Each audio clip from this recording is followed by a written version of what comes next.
In this segment, we'll talk about approximate errors.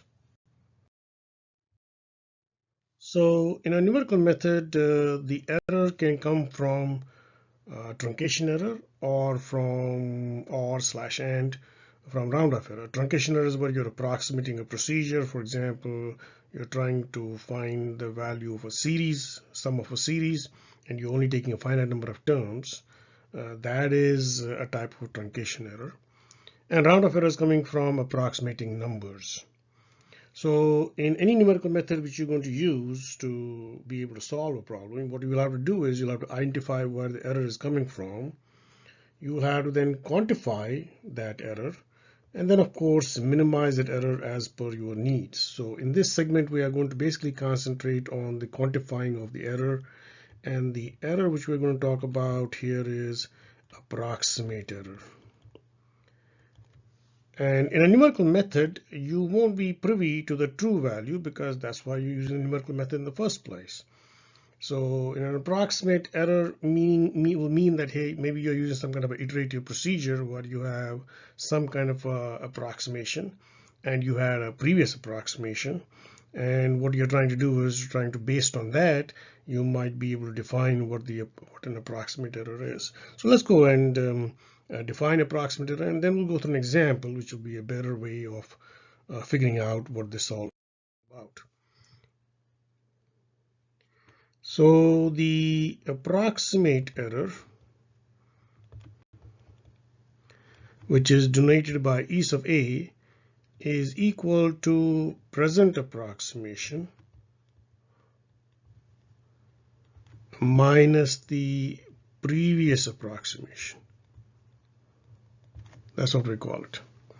So E sub A is the symbol by which it is denoted, and then we have defined as present approximation, previous approximation. So you got to have two approximations to be able to find out what the approximate error is.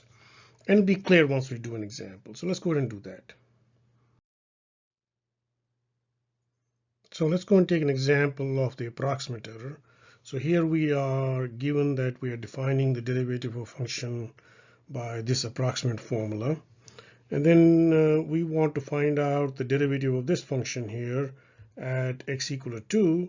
But what we're doing is we're using two different step sizes of h equal to 0.3 and 0.15. And this is what's going to give us the current and previous approximation.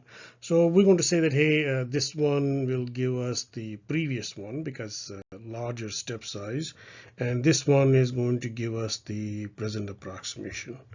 So that's how we are going to be able to find the approximate error. So let's go and see how do we go about doing that. So we are given that f prime of x is approximately given as this formula right here.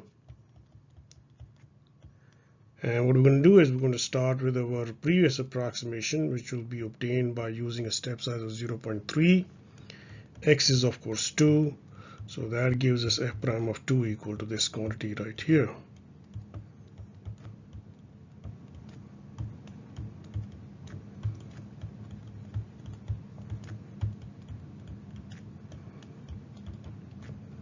So what this implies is that we have to calculate the value of the function at these two different points. So this will be 7 e to the power 0.5 times 2.3 minus 7 e to the power 0.52 divided by 0.3 right here. And this number will here turn out to be 10.2263. So this number here is my previous approximation of f prime of 2 because this is the largest step size. Now let's go and redo this calculation, exactly the same calculation, but with a step size of 0.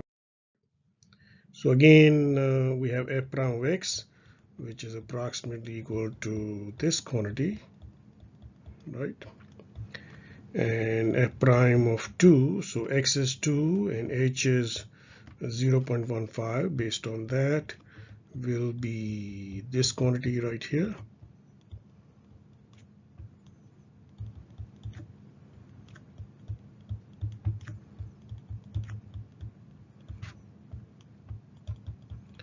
So what this implies is that we are calculating the value of the function at two different points, and 2.15 and 2. So it'll be as follows.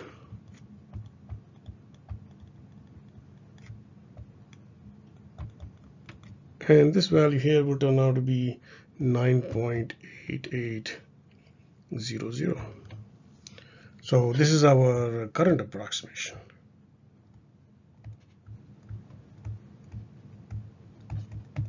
So we have a previous approximation and a current approximation, so we should be able to calculate what our absolute relative approximate, our approximate. So let's see what our approximate error is now. Approximate error E sub A will be equal to current approximation minus the previous approximation. And the current approximation is what we obtained with the H of 0.15, which is 9.8800. And what did we obtain with the previous approximation was 10.263. And this number here turns out to be equal to minus 0.38300. So that is the approximate error.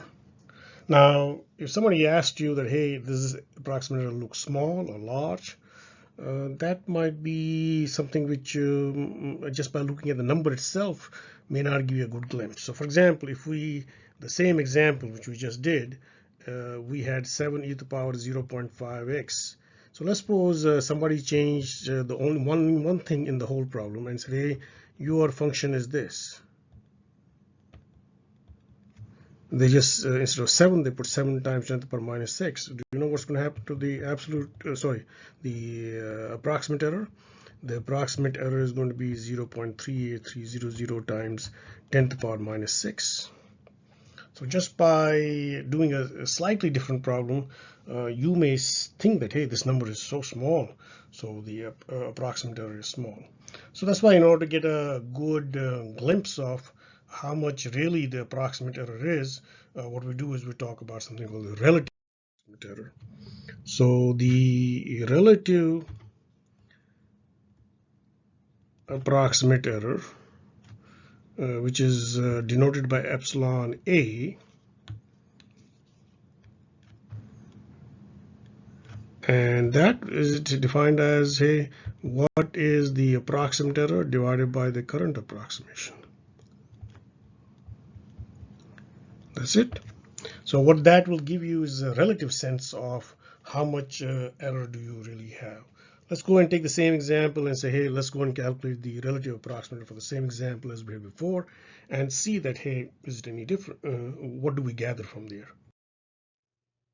So this is the example which we had taken previously. The only difference is that we are calculating the relative approximate error. The function is still the same. What we're calculating the derivative, what step sizes we're using is exactly the same. So let's go and see how we can calculate the relative approximate error. So from the previous example, we have that the approximate error, that's E sub A, is equal to the present approximation, which we had calculated in the previous example, which was these quantities. So this is a present approximation, previous approximation, and we get 0.38300.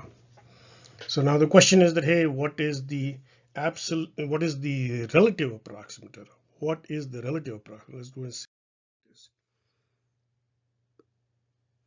So the relative approximate error will be equal to the approximate error which we're getting divided by the current approximation.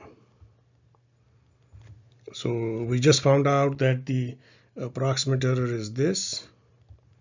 And this was done also in the previous example. The current approximation is this. So we get an approximate relative approximate error of minus 0.0386765. And so now we have a good sense of what the approximate error relatively is.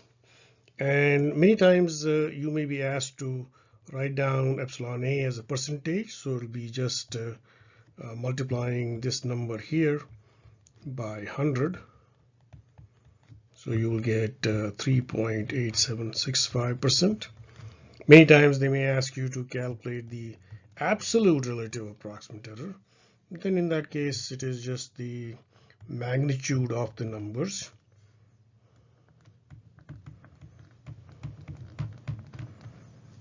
So we have either this or this if you're writing in terms of percentages, and that's how we calculate the relative approximate error. Later on, you will see that these approximate relative approximate errors, which we have calculated like here and here, these have a bearing on how many significant edges will be at least correct in our answer. So it's all related to each other.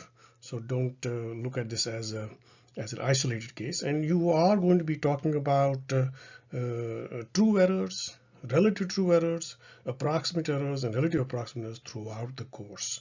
So grabbing the concept is extremely important. And that is the end of this segment.